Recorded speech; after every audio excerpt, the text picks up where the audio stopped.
Bonjour à tous et à toutes. Allez, aujourd'hui on va faire une petite vidéo sur l'électricité à bord. On va pas rentrer dans les câblages proprement dit des différentes sources électriques, mais je vais essayer de revenir sur... alors, on va aller un petit peu plus loin que la vulgarisation en général, sur la compréhension générale de la gestion de l'énergie à bord et normalement sur les grosses dépenses énergétiques que sont votre gain d'eau, que peuvent être votre chauffe-eau, que peuvent être votre micro-ondes par exemple. Comment on gère ces choses-là et quelles sont les options les mieux adaptées. On reviendra un petit peu sur les sources énergétiques avec quoi on peut s'occuper de notre parc de batterie. Mais on va commencer par la première compréhension qui sont donc sur le bateau vous avez...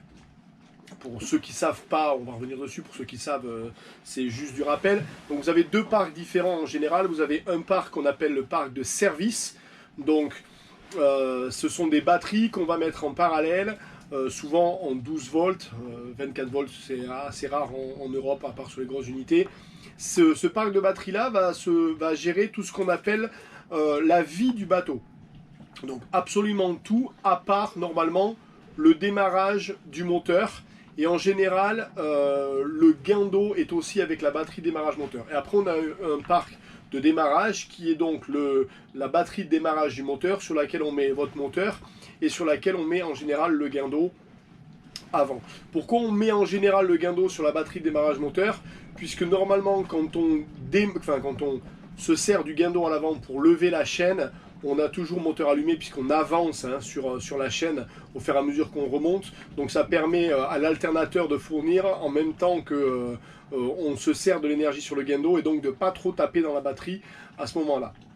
Bref, donc vous allez avoir un parc de service sur lequel vous allez avoir branché tous les instruments de votre bateau. Que ce soit la navigation, que ce soit l'éclairage, que ce soit les pompes à eau, les différentes choses, votre frigo, tout est branché là-dessus. Et notamment vos grosses sources énergétiques qui sont en général donc voilà, le chauffe-eau, le micro-ondes si vous en avez un, et après les deux sources en dessous qui souvent demandent le plus, ça va être, alors si vous avez une machine à café, mais ça va être en général votre frigo et votre pilote automatique. Les batteries, vous en avez donc, il en existe des tas de différentes, à gel, au plomb, avec entretien, sans entretien, au lithium, etc. Je ne vais pas rentrer dans les différents types de batteries, elles ont toutes plus ou moins leur valeur ajoutée et leurs défauts. Ce que je peux vous dire, c'est que l'industrie du yachtisme a très bien fait le travail, puisque aujourd'hui, très peu de personnes vont sur des batteries au plomb, je veux dire classiques qu'on avait il y a 20 ans.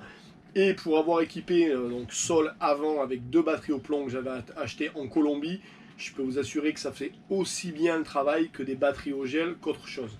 Donc on paye des batteries beaucoup plus chères aujourd'hui pour au final, j'estime pas tant de plus-value que ça. Si vous avez un bon parc solaire, ça vaut pas vraiment la chose. Le lithium-ion, c'est un petit peu difficile, c'est ce que nous avons à bord du bateau. Gros avantage, c'est que le niveau de décharge peut être très profond et elle charge relativement rapidement. Sur ce pack batterie, je vais vous parler de deux choses. La première chose qu'il faut comprendre, c'est comment ces batteries se déchargent et comment ces batteries se chargent. Il faut savoir qu'une batterie, en général, elle a un nombre de cycles. Ils en donnent à peu près 3000. 3000 c'est quoi? C'est un cycle par jour, 300 jours par an, ça fait 10 ans. Donc grosso modo un parc de batterie ça fait 8000 cycles. Un cycle c'est quoi? C'est une charge et une décharge. Ou deux cycles si on fait un charge et une décharge. Mais bon, normalement un cycle, bon, vous déchargez votre batterie, le cycle c'est le cycle de charge qui suit derrière. Bon, on peut discuter là-dessus pendant des heures, mais bon, grosso modo c'est ce qu'il faut retenir. Par contre ce qui est important de retenir c'est que quand vous déchargez votre batterie aux alentours de 80% et que vous la rechargez derrière, on peut compter qu'elle a 3000 cycles de vie. Quand vous commencez à la décharger en deçà de 70%, donc entre les 70 et 50, déjà là, votre batterie, elle a, alors j'ai pas, ça dépend de la marque, ça dépend du type, etc., mais pour vous donner une idée, ça tombe à 100, 200, 300, 80 cycles de vie. Ce qui veut dire que plus vous faites une décharge, et si vous descendez en dessous de 50%, entre 50 et 30, elle a 8 cycles de vie, et si vous faites des décharges profondes à 0%, elle est morte en 5 fois. Ce qui veut dire que vos batteries, plus vous allez faire des décharges profondes dedans, moins elles vont apprécier et moins elles vont durer dans le temps. D'où l'avantage des lithium-ion qui, elles, peuvent prendre ces fluctuations-là, mais qui sont très chères. Donc, ça nous amène à deux choses. Pour éviter que les batteries fassent des cycles de décharge profonds, il faut ou ne pas avoir beaucoup de demandes, ou avoir des batteries, je ne vais pas dire surdimensionnées, mais bien dimensionnées pour éviter que quand de nuit, tu es en navigation, tu as tes feux de nav, ton pilote, ton frigo, l'éclairage de nuit, ta carte avec ton ordinateur et que tu recharges ton téléphone, tu puisses passer la nuit sans avoir à faire 4 heures de moteur pour pouvoir recharger les batteries parce qu'elles sont en train de tomber. Donc ça c'est hyper important. Pour éviter ça, il faut avoir des batteries donc qui ont un gros pouvoir de décharge. Ce gros pouvoir de décharge, c'est ce qu'on appelle les ampères par heure. Quand vous achetez une batterie, il y a marqué 200 ampères heure. Qu'est-ce que ça veut dire 200 ampères heure? Ça veut dire que cette batterie, elle a 200 ampères de capacité. Donc, si vous avez une consommation de 20 ampères par heure, en 10 heures, vous allez la mettre à plat. Aussi simple que ça. 200 x 10 heures, 20 x 10 heures, ça fait 200 ampères. Vous l'avez mise à plat. Donc, pour faire simple, un frigo, 6 ampères au démarrage, 4 en fonctionnement. Votre autopilote, entre 3 et 4 ampères. Vous regardez, vous branchez votre ordi, combien ça consomme, et ça vous donne un nombre. Alors, le frigo, il ne travaille pas 24 heures sur 24. Le frigo, sur une heure, il fait des cycles, donc il démarre, il s'arrête, il démarre, il s'arrête. Votre pilote, c'est pareil, à part que quand on est dans du gros temps, mais sinon, il ne travaille pas sur 12 heures, enfin sur une heure, il ne fait pas 4 ampères constants sur l'heure. Donc, mais il faut savoir que quand vous faites une nuit, entre le dernier moment où vous avez fait du solaire avec le soleil et le moment où vous allez en faire le matin, souvent vous avez arrêté à 5 heures de l'après-midi, hein, vous avez arrêté de produire et vous allez reproduire à partir, alors 8 heures c'est très léger, mais on va dire correctement à partir de 10 heures. Donc de 10 heures du soir à 10 heures du matin, ça fait 12 heures, et de 5 heures du soir à 10 heures du soir, ça fait 5 heures. Donc ça veut dire que ça fait 17 heures dans lesquelles vous n'allez pas faire d'électricité grosso modo. Donc si pendant ces 17 heures-là, ben, vous avez votre pilote, votre frigo, voilà, les lampes, etc., que ça fait une moyenne, on va dire, de 10 ampères, 17 heures à 10 ampères, ça fait 170 ampères qui vont tomber vers le bas. Donc, si vous avez une batterie de 200 ampères heure et que vous lui prenez 170 ampères, vous l'avez tué. Donc, qu'est-ce qu'il faut faire? Eh bien, il faut se dire, voilà, pour que mes batteries vivent et aient un cycle de vie, on a dit de 3000 cycles à peu près, l'idéal c'est qu'elles fassent à peu près 20% de perte, qu'elles restent aux alentours des 80%. Donc, si on a une dépense de 100 ampères donc, pendant la nuit, 20% de 100 ampères, pour que 20% ça représente 100 ampères, eh ben, c'est pas dur, il faut qu'elle soit 5 fois plus grosse. Ça veut dire que c'est un parc de 500 ampères heure. 500 ampères heure, c'est 2 batteries de 250. Donc le gars qui a 2 batteries de 250 ampères heure dans son parc truc, il peut descendre de 100 ampères son parc, il aura cramé 20% du parc. Donc voilà pour vos calculations. Donc vous prenez vos petites calculettes et vous y allez. Hein. Bon, moi je fais ça de tête, alors vous allez m'excuser les erreurs de virgule. Ça c'est pour la compréhension générale. Il faut savoir que dès que vous allez allumer votre chauffe-eau ou votre micro-ondes, le micro-ondes et votre chauffe-eau en général il marche en 220 volts et ça passe à travers un transformateur ou un inverteur. Donc, ça prend le 12 volts de votre batterie, ça le transforme en 220 et ce 220 alimente vos grosses demandes. Donc un chauffe-eau qui ferait, on prend des chiffres simples, mais qui ferait 2200 watts. C'est à peu près ce qu'ils font vos chauffe-eau. La puissance de vos chauffe-eau c'est 2000 watts, 2200 watts. Le micro-ondes c'est à peu près pareil, vous pouvez regarder, hein, 1500 watts, 2000 watts.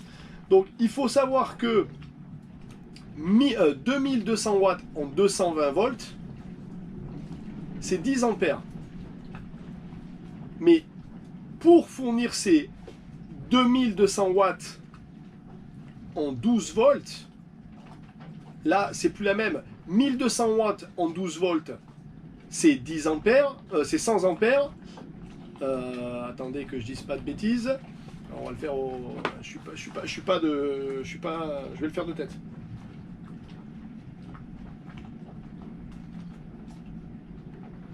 Voilà, 2200 watts en 12 volts, c'est 180 ampères.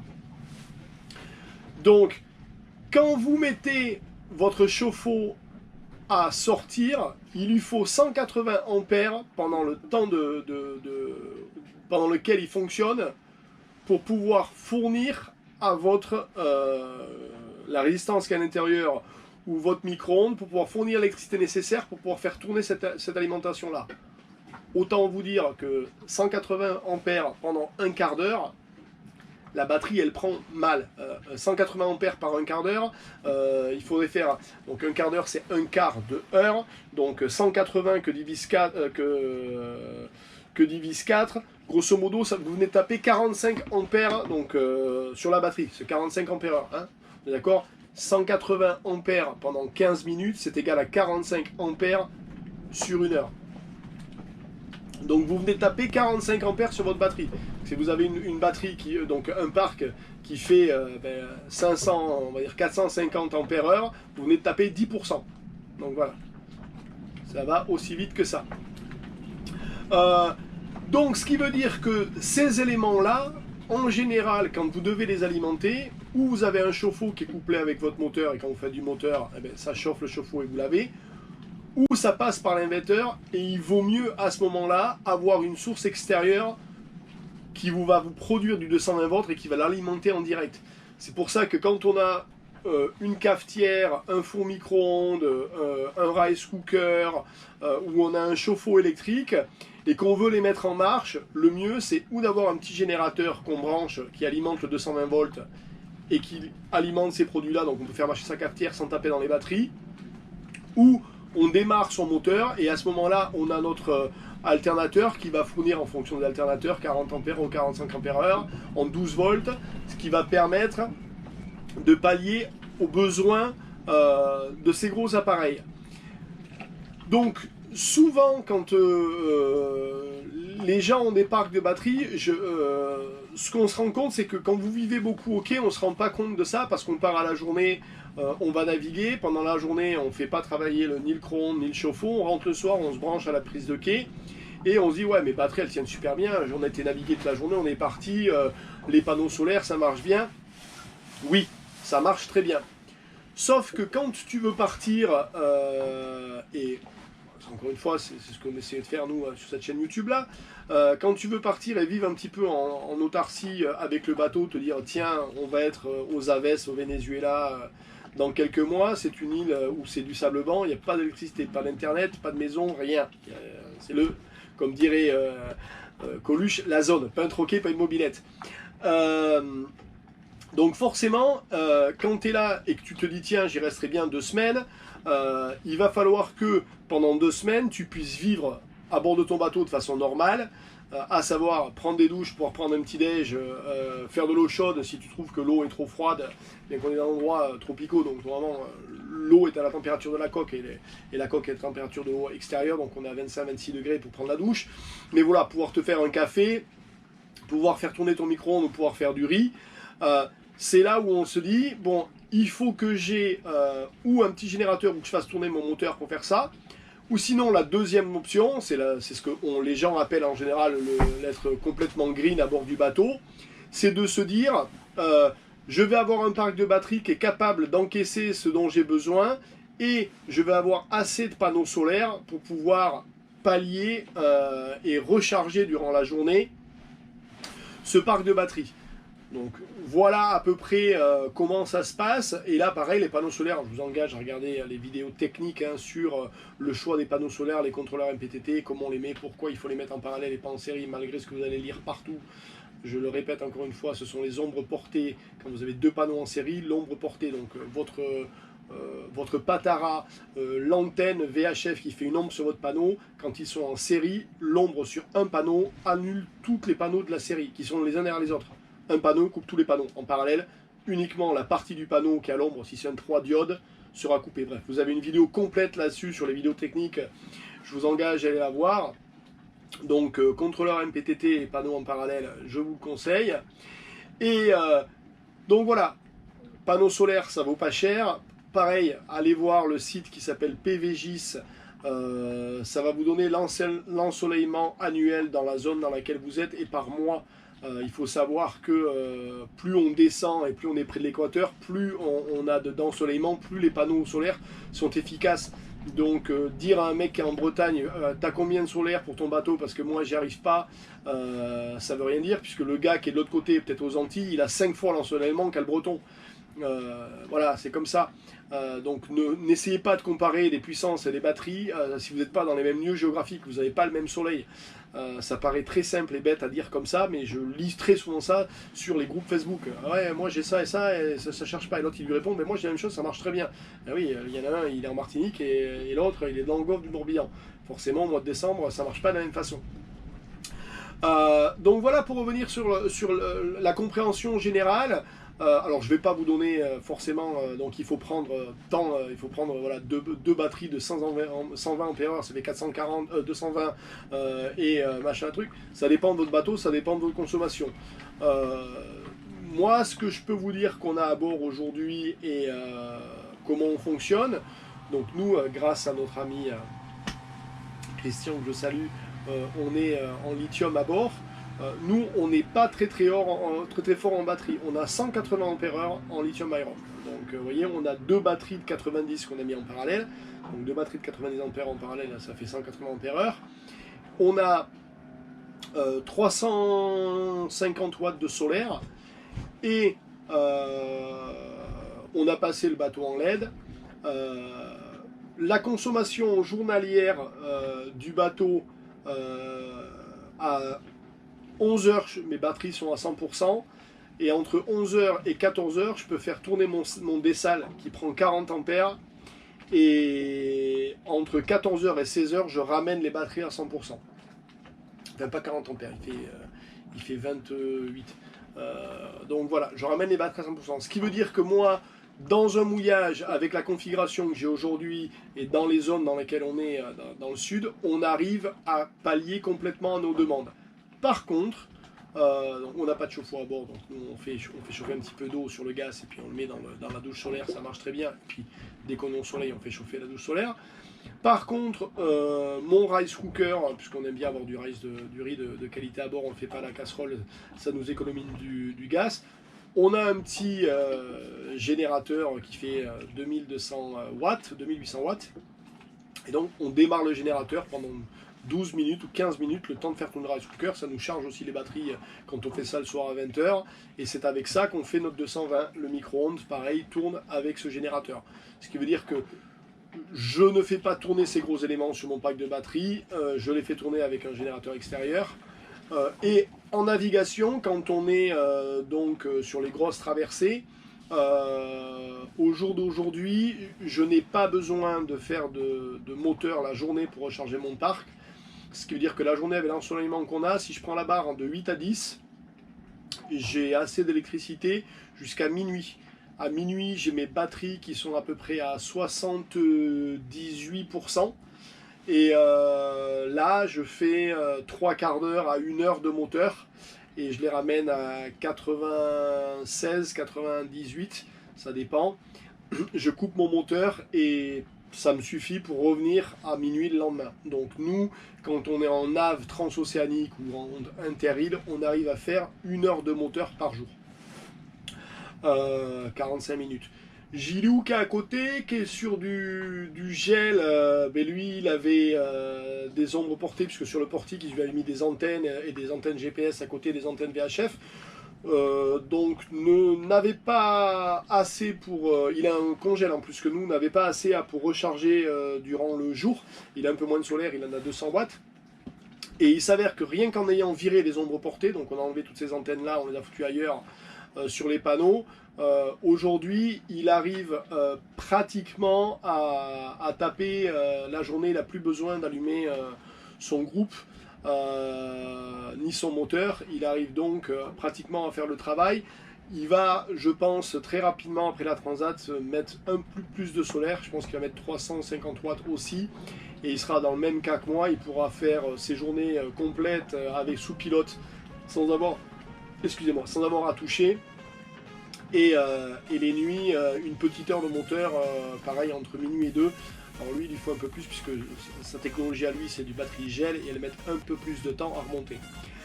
Pour revenir au cycle de batterie, il faut savoir que une batterie, ça n'a pas un cycle de charge constant. Donc ça charge très vite au début, puis après ça arrive à un endroit où ça oscille très légèrement et ça charge les derniers pourcentages de façon assez lente. C'est pour ça que quand vous faites de la charge de votre batterie en navigation, ça sert à rien de vouloir, donc de nuit, vous faites votre moteur, ça sert à rien de vouloir les ramener à 100%, parce que les 3 derniers pourcents, ils sont hyper longs à remonter, il faut des heures. Donc il ne faut pas s'embêter à ça, quand vous allez remonter, si vous allez remonter à 95, ça suffit largement. Elles vont redescendre à 75, et vous jouez entre 78 et 85, ça va très bien. Ces 5 derniers pourcents sont très longs à remonter, donc c'est des heures et des heures et des heures. Vaut mieux le garder aux alentours de ce ratio-là, tout le long de votre traversée, et à l'arrivée, le premier gros jour de soleil, elles vont remonter, elles vont faire le dernier floating, comme on appelle, pour finir leur charge. Ça leur fait pas de mal du tout. Voilà, je pense que j'ai fait le tour là-dessus, j'espère que ça vous sera utile. Donc encore une fois, le choix des panneaux solaires, le câblage, les différentes sources d'électricité, tous les calculs qu'on a fait, les dépannages, vous avez ça, je crois qu'il y a 4 ou 5 vidéos différentes dans les vidéos techniques. Inscrivez-vous, vous en avez 60 heures, vous allez en profiter et je pense que ça répondra à toutes ces questions-là. Ça répondra aussi sur le gros temps, ça répondra aussi à pas mal de choses. Celle-là, je la mets publique parce que j'ai envie de vous faire plaisir, et puis ça me fait plaisir un petit peu. Donc voilà, je vous dis à la semaine prochaine les amis, merci, ciao ciao.